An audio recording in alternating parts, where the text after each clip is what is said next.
Hello everyone and welcome to my Learn Rust with Zoran series. Today we will see what Rust is and why we should learn it. Also, we will cover reasons when not to learn Rust. So let's get started. Rust is an open-source multi-paradigm programming language developed by Mozilla Research. It is designed to improve upon existing programming languages such as C and C++, providing better memory safety and improved performance.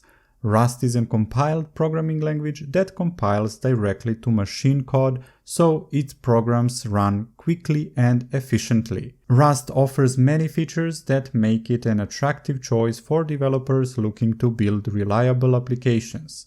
It has a type system that guarantees memory safety through the borrow checker, which helps prevent data races and other errors caused by shared mutable states.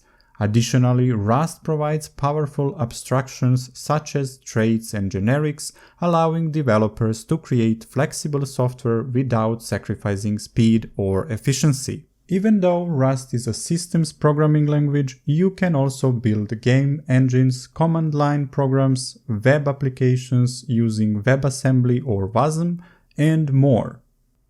Rust has a large community of active users who support each other when problems arise. The community is very welcoming and willing to help you. You can join Rust subreddit on Reddit and check the community page on Rust's official site for more ways to join and contribute to the community. There you can find links to the forums and Discord channels.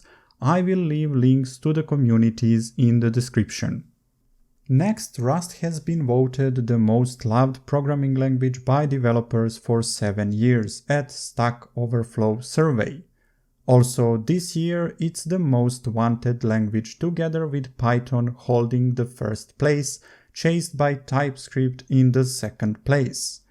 If we check the TIOBE index for December 2022, we can see that Rust is in the top 20, in the 20th place. We can see that in December the previous year it was in the 27th place. If you don't know, the TIOBE index is an indicator of the popularity of programming languages used to measure how widely developers use them. It's a powerful tool for measuring the usage and adoption of various programming languages in the industry and their influence over time. But if we check the top programming languages at GitHub, we won't see the Rust in top 10. We can see that JavaScript and Python are the most popular languages on GitHub, but looking at the fastest growing languages, we can see that Rust is in the second place with more than 50% increase.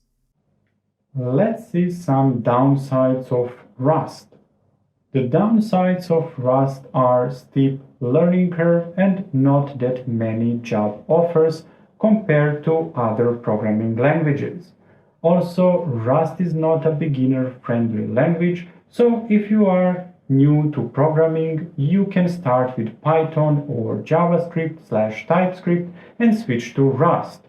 On other side, if you have masochistic tendencies, Rust is the perfect language. If you are someone who is looking for his first job as a developer, there are better choices than Rust because of their popularity. Finding a full-time or freelance job as a JavaScript or Python developer is easier. This also means you will have more job competition with them than with some other languages. Everything has its pros and cons. Due to its reliability and performance benefits, some of the world's biggest tech companies have started using Rust, including Google, Microsoft, and Amazon Web Services. Considering all, I expect to see more Rust projects and job openings for Rust developers. Here I gave some reasons why we should learn Rust, but if you ask my friends why I am learning Rust, they would say that I like to follow trends and shiny new things, and they would be correct. I want to hear your opinion about Rust and why you want to learn it. If you are still here and decide to stick with Rust, let's have fun learning Rust together. If you like the video, please click the like button. Also subscribe to see more content like this. Until the next time, bye!